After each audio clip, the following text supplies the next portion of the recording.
I just got scammed by a Chinese seller, and it it really broke me up. Like, I'm gonna tell you my story, and hopefully you're gonna learn from my mistake.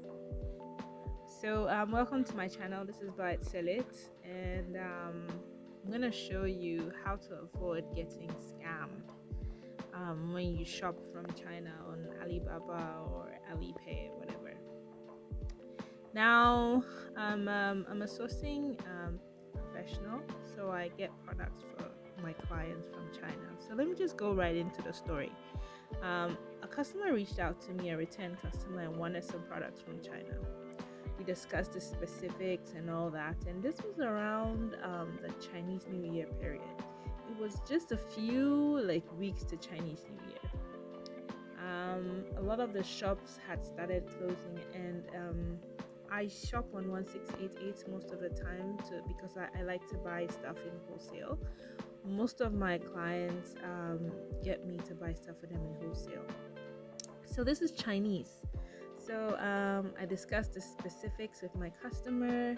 She made the payments for the product, and then I hopped right on to 1688. I looked around, trying to find the best supplier, and I found a supplier. And this was one of the few suppliers who was willing to, talk to me about the order because of Chinese New Year. Now, I believe I did my homework. I checked their reviews, the age of the store, the prices of the products were reasonable, and I even went on to have a private chat with the seller. These are things I always do anytime I'm trying to shop online so I don't get scammed, right? Now, so I felt like all the, boxes had been checked. So I went on and purchased the products. Now, I paid with Alipay Tour Pass, which was a new payment system I had found out. And I loved it because it prevented me from using agents. Now, there was a red flag. Um, I noticed this red flag when I was chatting with the supplier, but I didn't take it seriously. Now, this is what happened. The supplier told me that because of the Chinese New Year, they would be able to take the order but ship it out to me in about 3 weeks' time. Now, I know Chinese New Year takes about 1 week, so why 3 weeks? Now, this was weird, but I didn't really take it very seriously. Now, the Chinese New Year came on, and it ended like it always does in about early or mid-February, and my products had not been shipped.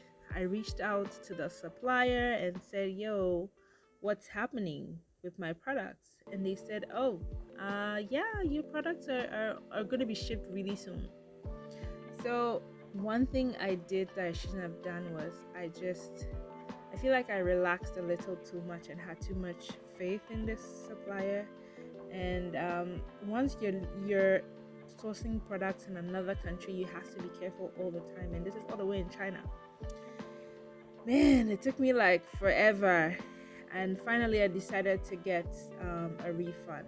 I sent messages to the supplier several times, and they kept giving me excuses about how the new year just ended, so they had to reproduce the product and they didn't have it in stock.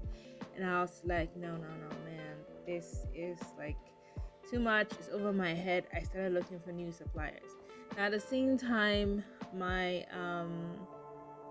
customer was also asking me, how are things going? Have the products been shipped and all that?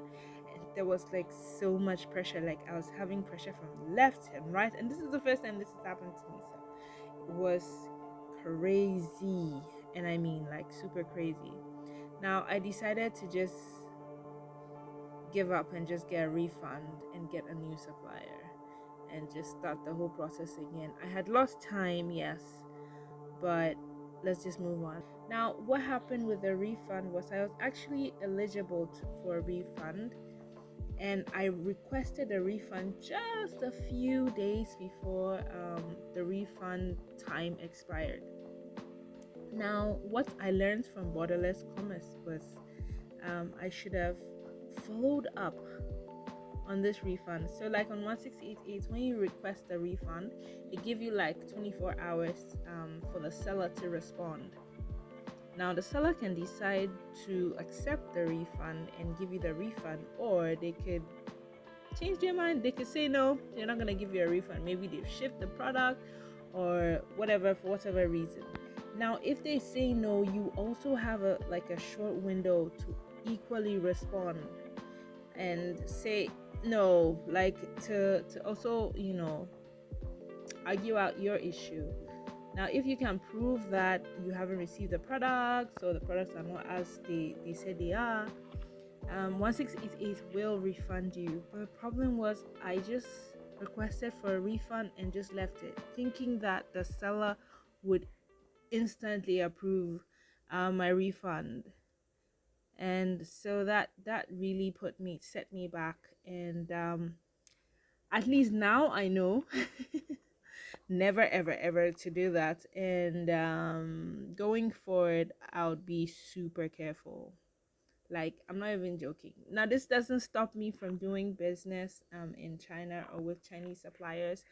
I have some very amazing Chinese suppliers, but it's very important to do your own homework to make sure that you get the right person, you know, to work with. So that's my story, and I hope you learned from my story. And if you want to find out more about shopping in China or running an e-commerce business, subscribe to my channel and you'd see more videos coming up. Thank you. Bye.